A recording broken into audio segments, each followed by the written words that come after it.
Zootopie 3, théorie, analyse, Nick Wilde, Judy Hop, futur de Zootopie, message caché, division sociale. Aujourd'hui, on va explorer une idée qui pourrait complètement transformer ce que tu crois savoir sur cette ville. Et si Zootopie 3 ne parlait pas d'un nouveau mystère à résoudre, ni même d'un grand méchant à arrêter, mais d'une vérité beaucoup plus dérangeante. Et si le vrai problème n'avait jamais été un individu, mais le système lui-même. Quand Zootopie est sorti pour la première fois, le film nous a vendu une promesse puissante. Tout le monde peut devenir ce qu'il veut. Zootopie 2 a ensuite montré que même après avoir exposé les préjugés, la paix restait fragile. Mais Zootopie 3 pourrait aller encore plus loin, en posant une question que personne n'ose vraiment poser. Et si la ville n'avait jamais été aussi unie qu'on le pensait? Cette théorie imagine un troisième film centré non pas sur des vilains, mais sur une division silencieuse, intégrée, presque invisible. Une inégalité contrôlée, dissimulée derrière des règles, des chiffres et des sourires. Le film pourrait commencer dans une atmosphère presque parfaite. Le taux de criminalité est bas. La police est applaudie. Nick et Judy sont désormais des figures respectées, peut-être même des symboles d'unité. Tout semble fonctionner. Et pourtant, quelque chose cloche. Peu à peu, le film introduirait des quartiers que nous n'avons jamais vus auparavant. Des zones calmes, propres, mais strictement régulées.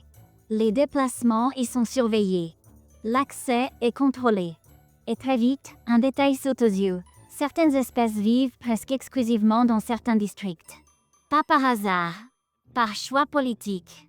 Les prédateurs se retrouvent majoritairement dans des zones avec moins d'opportunités, tandis que les proies dominent les centres administratifs et économiques. Personne n'appelle ça de la discrimination. On appelle ça de l'optimisation urbaine. Et le cœur de l'histoire ne serait pas un crime classique. Pas de meurtre, pas d'enlèvement, des disparitions administratives, des citoyens relocalisés, officiellement pour l'équilibre économique ou la sécurité. Mais des familles sont séparées, des communautés disparaissent. Et le schéma est clair, les prédateurs sont déplacés bien plus souvent que les proies. Judy, au début, défend le système. Tout est légal, tout est pacifique. Sur le papier, personne n'est blessé. Mais Nick ressent quelque chose de profondément familier. Ce n'est pas du chaos. C'est une confiance contrôlée. Pour Nick Wilde, ce film deviendrait son conflit le plus personnel. Depuis des années, il est présenté comme la preuve vivante qu'un prédateur peut être digne de confiance. Il porte un badge. Il respecte les règles. Il sourit. Mais pendant que le système l'utilise comme exemple, il désavantage discrètement tous ceux qui lui ressemblent. Nick commence à se poser des questions que personne ne veut entendre. Pourquoi les prédateurs passent-ils plus d'évaluations comportementales? Pourquoi leurs quartiers sont-ils plus surveillés? Pourquoi la sécurité signifie-t-elle toujours plus de restrictions pour eux? La ville n'a jamais cessé d'avoir peur des prédateurs. Elle a simplement appris à gérer cette peur avec politesse. Pour Judy, le choc est différent, mais tout aussi douloureux. Elle croit aux institutions. Elle croit que le changement vient de l'intérieur. Mais chaque tentative de remise en question se heurte à des graphiques, des comités, des statistiques rassurantes.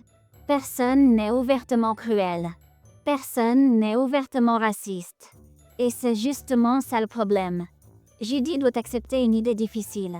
De bonnes intentions peuvent maintenir un système injuste, et suivre les règles ne signifie pas toujours faire ce qui est juste. C'est là que naît une vraie fracture entre elle et Nick. Pas une dispute, pas une trahison, une distance. Le véritable antagoniste de Zootopie 3 ne serait donc pas un personnage, mais une peur évoluée. Une peur sans visage. Une peur qui se cache derrière des lois de zonage, des pourcentages, des décisions soi-disant raisonnables. Le climax du film ne serait pas une bataille spectaculaire, mais un choix. Nick et Judy découvriraient une preuve irréfutable. Après la crise des hurleurs nocturnes, le système a été volontairement modifié pour limiter durablement l'influence des prédateurs au nom du bien commun. Révéler la vérité ferait trembler la ville. La cacher préserverait la paix. Et la fin de Zootopie 3 ne serait pas parfaite. La vérité éclate. La ville est secouée. Des débats éclatent. Des manifestations commencent. Rien n'est réglé.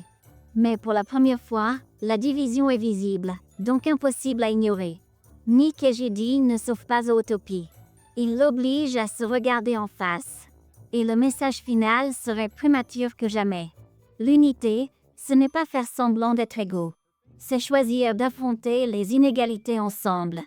Et cette approche ferait totalement sens pour Disney. Zootopie a toujours été plus intelligent qu'il n'en a l'air. Un troisième film qui parle de biais systémiques plutôt que de préjugés évidents reflèterait les discussions actuelles, respecterait l'intelligence du public et permettrait à Nick et Judy d'évoluer, non plus comme symbole, mais comme leader imparfait. Car au final, le message original prendrait un nouveau sens. Tout le monde peut devenir ce qu'il veut n'est pas une promesse. C'est une responsabilité. Alors la vraie question de Zootopie 3 n'est peut-être pas qui est le méchant, mais une question bien plus troublante. Est-ce que Zootopie est prête à changer quand la peur ne ressemble plus à un monstre?